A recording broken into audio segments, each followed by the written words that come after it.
Hello, welcome to this video. I just say about a verse and its explanation.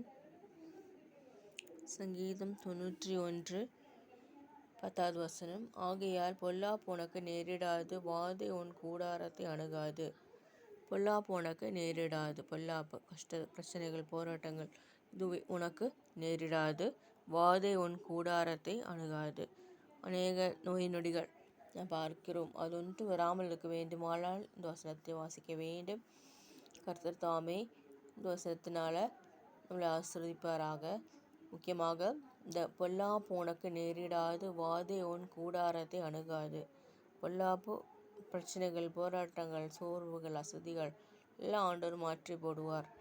அதே போல் வாதை, corona பீரியடில் நல்லா நோய் நொடிகளை பார்த்தோம். அவ்வாறு வராதுபடி காக்கப்படுவேனால் அவருடைய வசனத்தால் வெளியிட வேண்டும். கர்த்தருடைய வசனத்தை தியானிக்க வேண்டும்.